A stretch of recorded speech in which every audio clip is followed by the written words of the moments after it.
ملک میں بڑھتی ہوئی کرپشن اور ریاست مدینہ کے دعووں کے حوالے سے بات کریں گے. ہمارے ساتھ موجود ہیں مفتی اقبال نقشبندی. مفتی صاحب بہت شکریہ آپ کے وقت کا. مفتی صاحب، موجودہ حکومت ریاست مدینہ کے دعوے تو کرتی تھی، لیکن ٹرانسپیرنسی انٹرنیشنل کی رپورٹ نے جو حقائق سامنے آئے ہیں، کیا ایسی ہوتی ہے ریاست مدینہ؟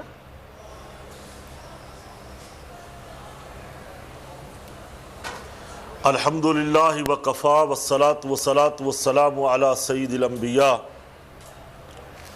اما بعد صلاۃ و سلام علیک یا سیدی یا رسول اللہ. بڑا اہم موضوع آج آپ نے منتخب فرمایا کہ ریاست مدینہ اور کرپشن یہ دونوں ساتھ نہیں چل سکتی. ریاست مدینہ کا جو تصور ہے اس کے اندر کرپشن نہیں ہے، اس میں چوری نہیں ہے، اس میں ڈاکہ نہیں ہے.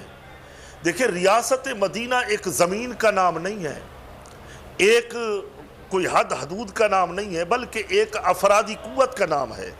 ریاست مدینہ تب ہی بنتی ہے جب افراد اچھے ہوں، افراد نیک ہوں، کام کرنے والے ہوں، امانت دار ہوں، دیانت دار ہوں. ان میں کوئی ایسا بندہ، ایسا فرد آ جائے تو پھر وہ ریاست مدینہ کا تصور سارا ختم ہو جاتا ہے. ہم پہلے دن سے کہہ رہے تھے کہ یہ غلط باتیں کر رہے ہیں.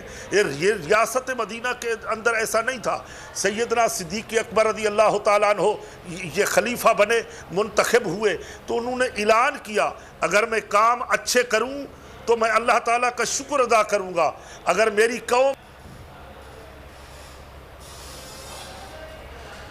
مفتی صاحب سے ہمارا رابطہ منقطع ہوا ہے. ٹرانسپیرنسی انٹرنیشنل کے حوالے سے جو رپورٹ آئی ہے جس میں پاکستان جو ہے وہ 16 درجے اوپر چلا گیا ہے، اس حوالے سے ہم سے گفتگو کرنے کے لیے ہمارے ساتھ موجود تھے اور اسلام کا جو نظریہ ہے اسے آگاہ کر رہے ہیں.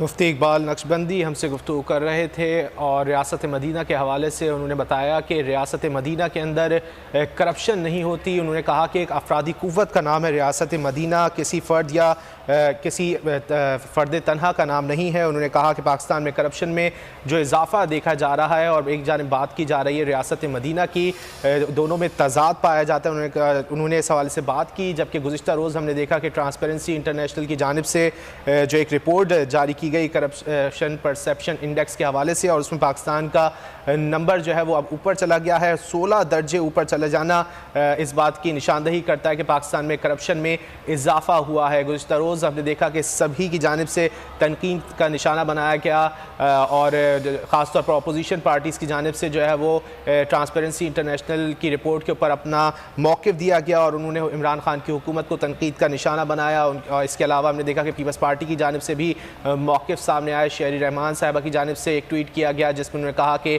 ریاست مدینہ کے دعوے کیے جاتے ہیں اور دوسری جانب کرپشن میں اضافہ دیکھا جا رہا ہے. اسی طرح شہباز شریف کی جانب سے بھی ٹرانسپیرنسی انٹرنیشنل کی رپورٹ پر موقف دیا گیا اور حکومت کو تنقید کا نشانہ بنایا گیا. اپوزیشن نے ٹرانسپیرنسی انٹرنیشنل رپورٹ پر بھی حکومت کو آڑے ہاتھوں لے لیا. پاکستان میں کرپشن مزید بڑھ گئی ہے. ٹرانسپیرنسی انٹرنیشنل نے رپورٹ جاری کر دی ہے.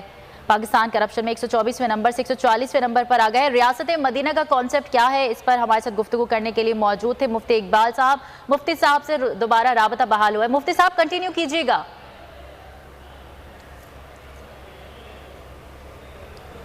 جی، میں یہ عرض کر رہا تھا بی بی کہ ریاست مدینہ کسی زمین کا نام نہیں ہے، کوئی وادی کا نام نہیں ہے.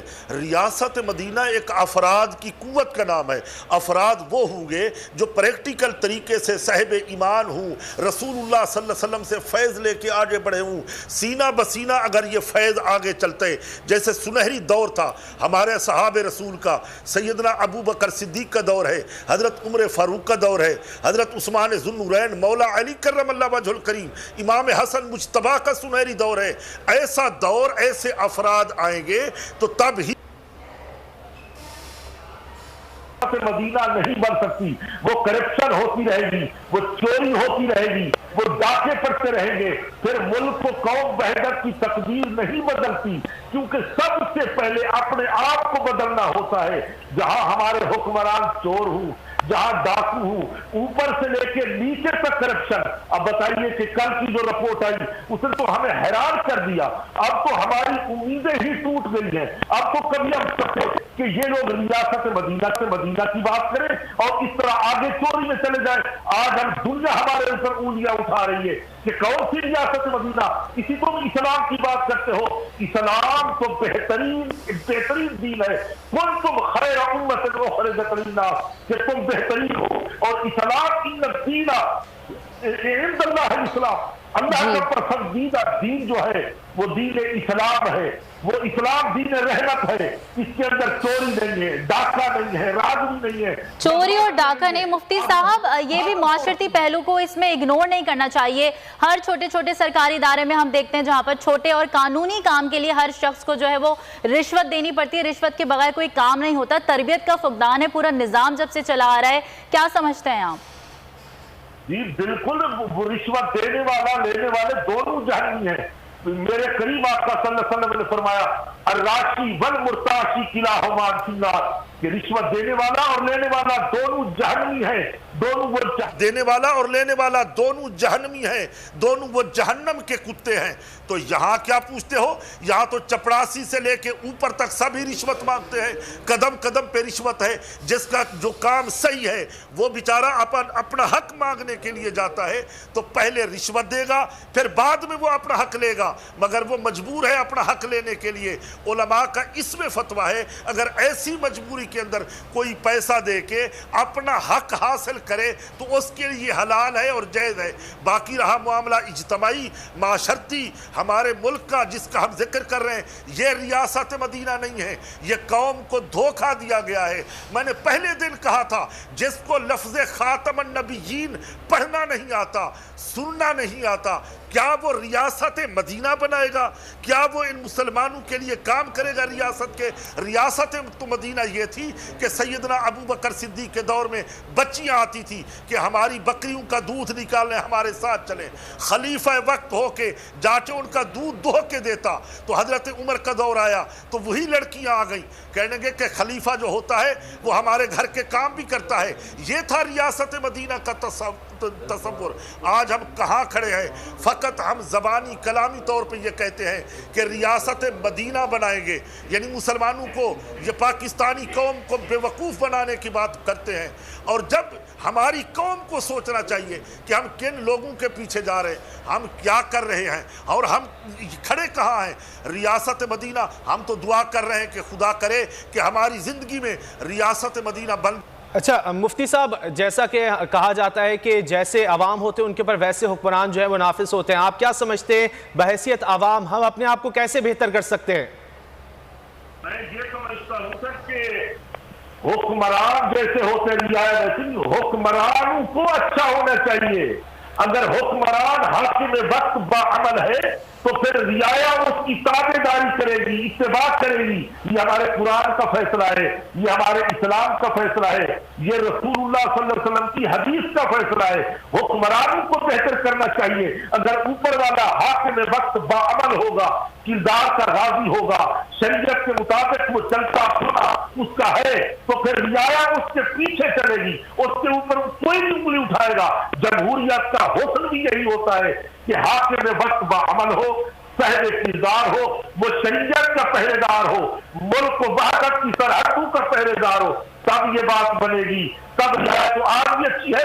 रियाया तो जैसे बोलते हैं वैसे करती है। रियाया को कहते हैं यहाँ ये काम करो, वो चलने के लिए तैयार है। हम यही कहते हैं कि देखे हुक्मरान मेहरबानी करें, कौम के ऊपर रहम करें, कर्ज खाएं, अपने आप को बेहतर करें, कौम पर रहम करें। अच्छा मुफ्ती साहब, आज यौम सिद्दीक अकबर भी है। इस बहराए में उनके दौर में कौन से इक़दाम थे जो रियासत मदीना बनाने में आज जिनकी अशद जरूरत है? सैयदना सिद्दीक अकबर का सुनहरी दौर, माशाअल्लाह, अल्लाह रब्बुल इज्जत आपको जज़ाए खैर अता फरमाए। रियासत मदीना हो और सैयदना सिद्दीक अकबर का किरदार हो, कोई उंगली नहीं उठा सकता। चादरें लेकर बाजार में फरोख्त करने जा रहे हैं। पूछा आप हमारे अमीरुल मोमिनीन है, खलीफा वक्त है, आप ये तिजारत करेंगे, कपड़े का कारोबार करेंगे? फरमाया बच्चों की गुजर औकात नहीं होती, अखराजात ज्यादा है घर के। मैं अपने बच्चों के लिए बाजार के अंदर कमाने जा रहा हूं। अल्लाह अकबर, ये थी रियासत मदीना। और सैयदना सिद्दीक़ नमाज पढ़ा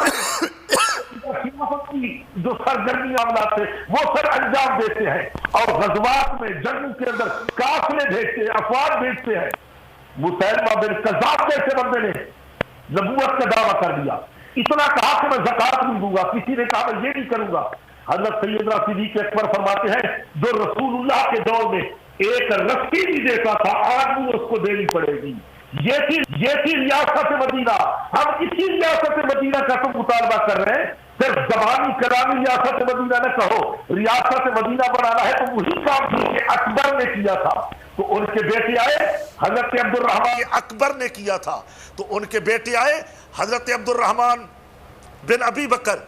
उन्होंने कहा अब्बा जी मैंने गज़वा बदर के अंदर आपको बाप समझ के छोड़ दिया था, कई बार मेरी तलवार की आप जद में आए मैंने छोड़ दिया। फरमाया बेटा वो तुम अब्दुर्रहमान थे, बाप समझ के छोड़ा है, अगर मेरे सामने अब्दुर्रहमान बिन अबी बकर आता तो मैं अल्लाह और उसके रसूल का दुश्मन समझ के गर्दन उड़ा देता। ये थी रियासत मदीना। आज वजीरों ने, मुशीरों ने करप्शन की है, खानदान वालों ने लूटा है मुल्क को और मुल्क को लूटा है। अच्छा मुफ्ती साहब, हजरत अली, हजरत सिद्दीक़ अकबर, उस्मान गनी और हजरत उमर से हम मोहब्बत तो बहुत रखते हैं, बहैसियत ये कौम बात करें हम, लेकिन हम उनकी अमली जिंदगी को अपनाते नहीं है। क्या वजह है बतौर कौम ही नहीं अपनाया जाता?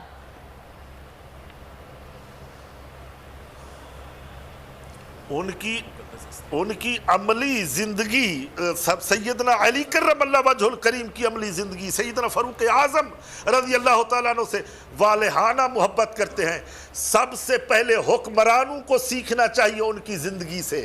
उनको तारीख़ुल खुलफ़ा पढ़नी चाहिए, इमाम सुयूती की, इब्न खुल्दून पढ़नी चाहिए, ये जो इन मुअर्रिखीन की लिखी हुई थी उनको देखना चाहिए।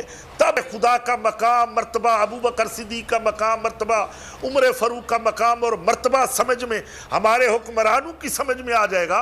ये हमारे इमाम बन जाएंगे, ये हमारे आगे चलेंगे। हमारी कौम तो मोहब्बत में है सो करती भी है, फिर इससे रियासत मदीना का तसव्वुर पूरा होगा। जब हमारे हुक्मरान होश के नाखुन लेंगे, अच्छे बनेंगे, असहाब रसूल की ज़िंदगी से सीखेंगे, तब मैं समझता हूँ मुआशरा भी संवरेगा और रियासत मदीना का भी तसव्वुर पेश होगा। सही दावे तो ज़रूर किए जाते हैं रियासत मदीना के, लेकिन अमली तौर पर इक़दामात नज़र नहीं आते। बहुत शुक्रिया।